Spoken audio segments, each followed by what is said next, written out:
नमस्कार दोस्तों, स्वागत है आप सभी का एकाक्ष ट्यूटोरियल्स पर। मैं हूं गौरव। इस वीडियो में हम सामान्य अध्ययन की वन लाइनर क्विज को करेंगे, जो कि तीसरी क्विज है एकाक्ष ट्यूटोरियल्स चैनल पर। पार्ट 3 है ये। इससे पहले हम 2 क्विज कर चुके हैं। इस क्विज के माध्यम से आप बिना ऑप्शंस के अपनी सामान्य अध्ययन के प्रश्नों की तैयारी को परख सकते हैं कि आपको बिना ऑप्शंस के प्रश्नों के सही उत्तर याद हैं अथवा नहीं। तो इससे पहले कि वीडियो को शुरू करें, आपको ये भी बताना चाहूँगा कि एकाक्ष ट्यूटोरियल्स पर प्लेलिस्ट बना दी गई है, जिसमें आप सामान्य अध्ययन के महत्वपूर्ण प्रश्नों का अभ्यास कर सकते हैं, करंट अफेयर्स के महत्वपूर्ण प्रश्नों का अभ्यास कर सकते हैं, और हिस्ट्री के लिए अलग से 2 वीडियोस दिए जा चुके हैं, जिसमें आपको हिस्ट्री के महत्वपूर्ण प्रश्न उसमें का अभ्यास कराया जा रहा है, और डेटा इंटरप्रिटेशन के लिए भी अलग से प्लेलिस्ट बनाई जा चुकी है। तो शुरू करते हैं हम वीडियो को। और यदि आपको वीडियो पसंद आए तो वीडियो को शेयर कीजिए और चैनल को सब्सक्राइब कीजिए। उम्मीद करता हूँ आपको इस वीडियो से लाभ होगा। और प्रश्न जब स्क्रीन पर आएगा उसके बाद लगभग 5 से 7 सेकंड का मैं समय दूंगा। आप उसका सही उत्तर सोच सकते हैं क्या हो सकता है। उसके बाद मैं स्क्रीन पर सही उत्तर प्रश्न का बताऊंगा। ठीक है, तो चलिए शुरू करते हैं।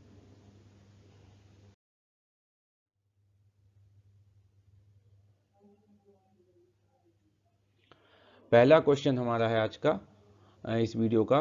छांदोग्य उपनिषद किस वेद का उपनिषद है? छांदोग्य उपनिषद किस वेद का उपनिषद है? इसका सही उत्तर क्या होगा? सोचिए आप सभी लोग। फिर उसके बाद मैं सही उत्तर बताता हूं आपको स्क्रीन पर। इसका सही आंसर है सामवेद। छांदोग्य उपनिषद सामवेद का उपनिषद है। ओके। दूसरा एक और उपनिषद, 2 उपनिषद हैं सामवेद के। ठीक है, एक है छांदोग्य, दूसरा है जैमिनी। कौन सा है? जैमिनी है। अगला प्रश्न देखते हैं, क्वेश्चन नंबर 2। 180 डिग्री देशांतर रेखा के सर्वाधिक निकट कौन सा जलडमरू मध्य स्थित है? 180 डिग्री देशांतर रेखा को अन्य किस नाम से जाना जाता है, यह भी आपको पता होना चाहिए। प्रश्न पत्र में पूछा जा सकता है। तो इसको जाना जाता है अंतर्राष्ट्रीय तिथि रेखा के नाम से। किस नाम से? अंतर्राष्ट्रीय तिथि रेखा के नाम से भी जाना जाता है। और इस प्रश्न का सही उत्तर होगा बेरिंग जलडमरू मध्य।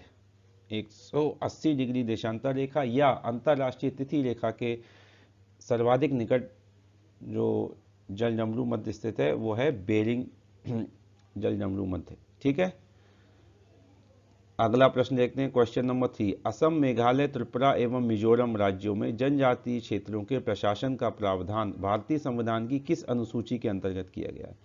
तो हमें अनुसूची बतानी है इसमें कौन सी है। तो आप सोचिए इसका क्या उत्तर सही हो सकता है। तो इसका सही उत्तर है 6वीं अनुसूची। कौन सी? 6वीं अनुसूची। ओके, चलिए अगला प्रश्न देखते हैं हम।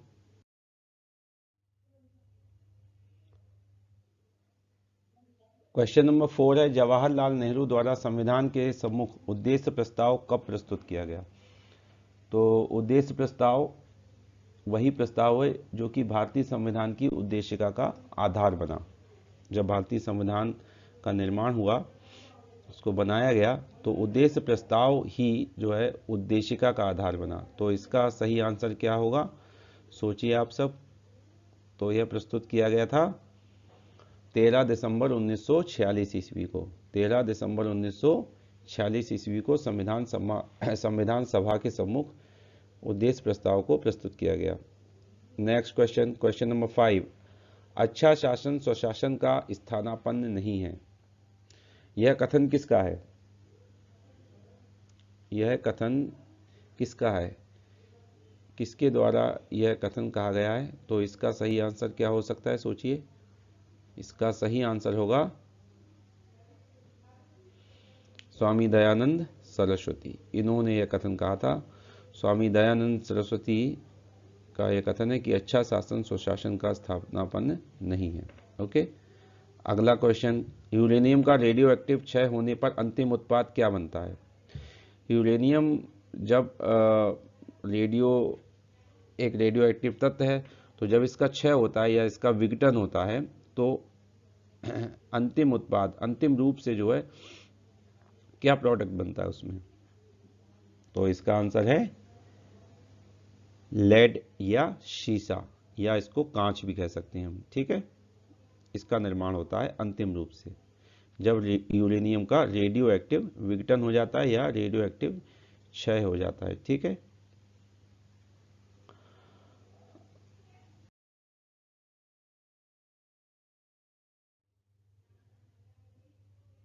अगला प्रश्न देखते हैं हम। क्वेश्चन नंबर 7, हाइग्रोमीटर का उपयोग क्या मापने के लिए किया जाता है? सोचिए इसका क्या उत्तर होगा सही। किसी भी प्रश्न के उत्तर में यदि कोई त्रुटि नजर आती है तो आप कमेंट सेक्शन में जरूर बताइए, जिससे कि उसको करेक्ट किया जा सके, ठीक है। तो हाइग्रोमीटर का उपयोग क्या मापने के लिए किया जाता है? वायुमंडलीय आर्द्रता नापने के लिए, या वायुमंडलीय आर्द्रता ना देकर ऑप्शंस में आपको आर्द्रता भी दिया हो सकता है, ठीक है। तो भी यही ऑप्शन होगा, आर्द्रता, ह्यूमिडिटी।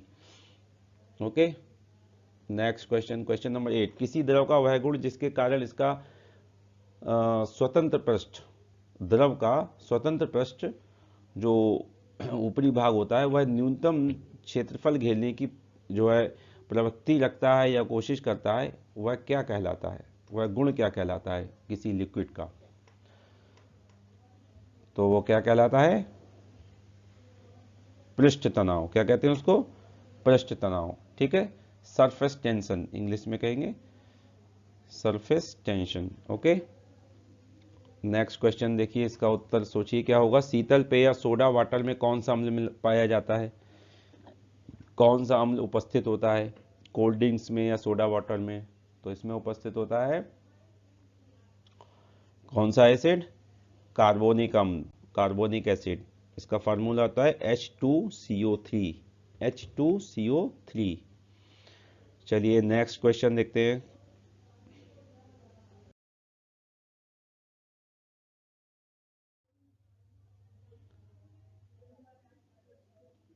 क्वेश्चन नंबर 10, परमाणुओं में कक्षों को भरने का क्रम किस सिद्धांत पर आधारित है?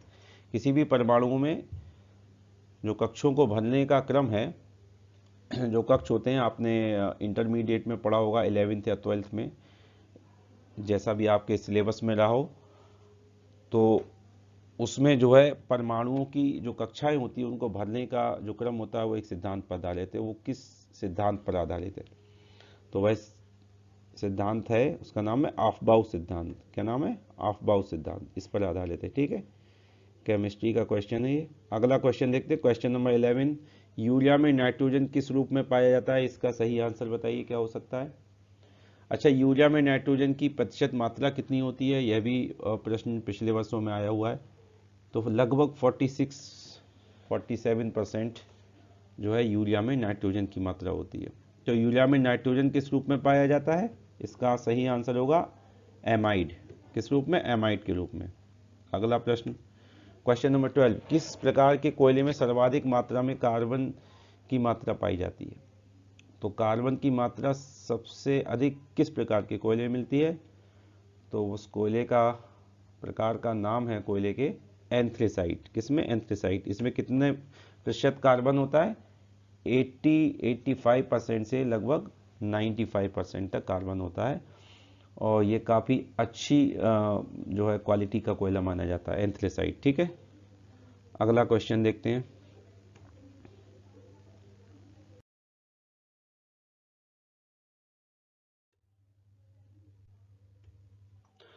क्वेश्चन नंबर 13, भूमिगत जल को प्रदूषित करने वाला अजैविक प्रदूषक कौन सा है?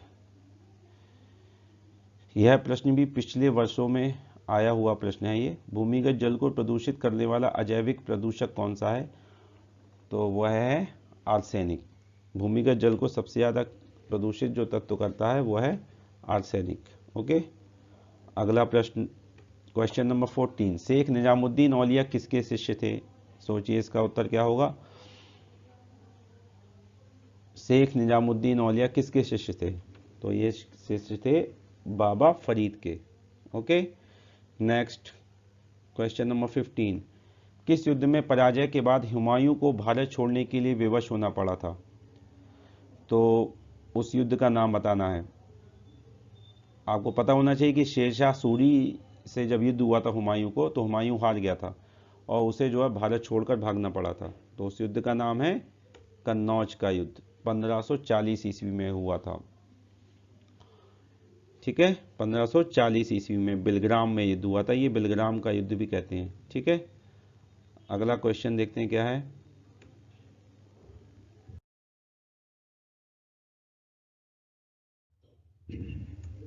क्वेश्चन नंबर 16, दिल्ली सल्तनत पर सर्वाधिक समय तक शासन करने वाला राजवंश कौन सा था? तो इसका उत्तर सोचिए क्या हो सकता है। सल्तनत काल के जो प्रमुख राजवंश थे, तुगलक वंश, खिलजी वंश, लोदी वंश, है ना, और अन्य दो वंश भी हैं। तो इसमें जो सर्वाधिक लंबे समय तक शासन किया था वो किसने किया था? तुगलक वंश ने, 1320 ईस्वी से 1414 ईस्वी तक। इसके बाद लोदी वंश ने शासन किया था। ठीक है, तुगलक वंश की स्थापना किसने की थी? तो गाजी मलिक ने, गयासुद्दीन तुगलक के नाम से वो सिंहासन पर बैठा था। गाजी मलिक या गयासुद्दीन तुगलक ने तुगलक वंश की स्थापना की। ओके, नेक्स्ट क्वेश्चन नंबर 17 है, ध्वनि का तारत्व किस पर निर्भर करता है? सोचिए क्या उत्तर हो सकता है। ध्वनि का तारत्व होता क्या है? ध्वनि का मोटा या पतला, अर्थात ध्वनि का, आवाज का भारी या पतला सुनाई देना जो है वो उसका गुण है ध्वनि का, वही तारत्व कहलाता है। तो वो निर्भर करता है ध्वनि की आवृत्ति पर। किस पर? ध्वनि की आवृत्ति पर निर्भर करता है। अगला प्रश्न, क्वेश्चन नंबर 18, किस एक्ट के द्वारा भारतीय व्यापार में ईस्ट इंडिया कंपनी का एकाधिकार समाप्त कर दिया गया? उस एक्ट का नाम बताइए। किस एक्ट के द्वारा, किस वर्ष वो एक्ट आया जिसमें ईस्ट इंडिया कंपनी का एकाधिकार समाप्त कर दिया गया? तो इसका सही आंसर होगा 1813 ईस्वी का चार्टर एक्ट। ओके, इसके द्वारा एकाधिकार ईस्ट इंडिया कंपनी का समाप्त कर दिया गया और ईसाई मिशनरियों को भी भारतीय व्यापार में प्रवेश करने की अनुमति दे दी गई थी। ओके, नेक्स्ट क्वेश्चन देखिए अब क्या है।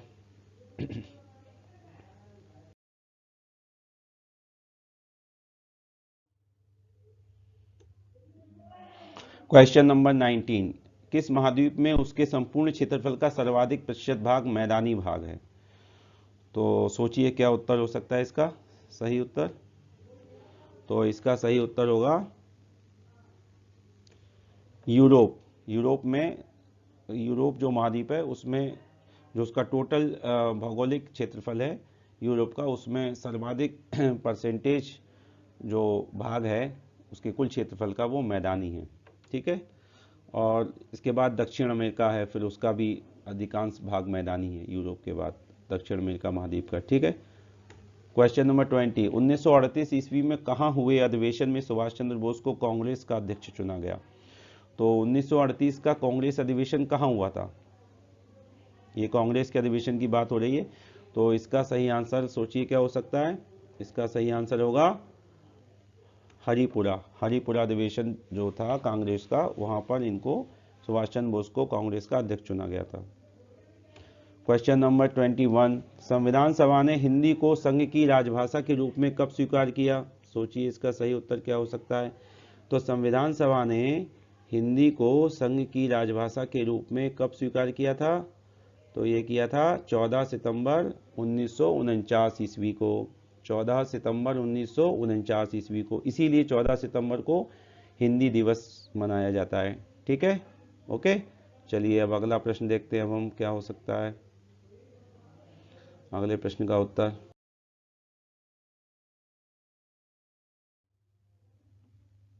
अगला प्रश्न है क्वेश्चन नंबर 22, किस अनुच्छेद के अंतर्गत यह प्रावधान है कि उच्चतम न्यायालय एक अभिलेख न्यायालय होगा?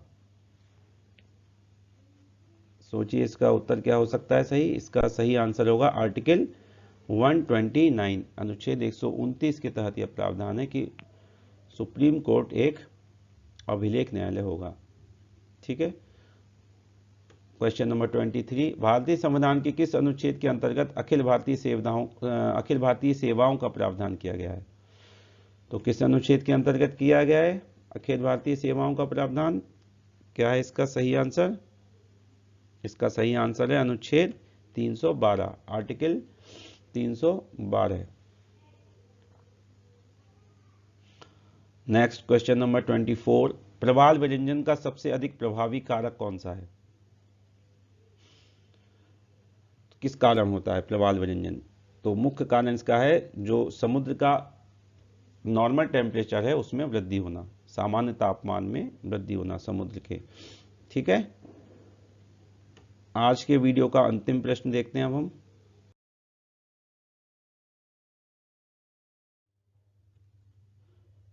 इस वीडियो का अंतिम प्रश्न है क्वेश्चन नंबर 25। किस गवर्नर जनरल के कार्यकाल के दौरान सिंध को पूर्ण रूप से ब्रिटिश साम्राज्य में मिला लिया गया? तो उस गवर्नर जनरल का क्या नाम है? क्या हो सकता है इसका सही उत्तर? क्या है सही आंसर? इसका आंसर है लॉर्ड एलनबरो। लॉर्ड एलनबरो के कार्यकाल में 1843 ईस्वी में सिंध को पूर्ण रूप से ब्रिटिश साम्राज्य में मिला लिया गया। ठीक है, तो फ्रेंड्स इस तरह से ये इस क्विज के 25 क्वेश्चंस पूरे हुए आज के। उम्मीद करता हूँ आपको वीडियो से लाभ होगा। किसी प्रश्न के उत्तर में कोई त्रुटि हो, कोई उत्तर गलत हो तो आप कमेंट सेक्शन में ज़रूर बताइए, जिससे कि उस आंसर को सही किया जा सके, गलत आंसर को। और एकाक्ष ट्यूटोरियल्स पर जो प्लेलिस्ट बना दी गई हैं उनके जो वीडियो हैं उनमें सामान्य अध्ययन के, डेटा इंटरप्रिटेशन के, करंट अफेयर्स के और अन्य वीडियो, उनका आप लाभ उठाइए, उनको देखिए, उनसे प्रश्नों का अभ्यास कीजिए। यदि वीडियो पसंद आया हो तो वीडियो को शेयर कीजिएगा और एकाक्ष ट्यूटोरियल्स को सब्सक्राइब कीजिए। तो मिलते हैं हम अगले वीडियो में, तब तक के लिए धन्यवाद।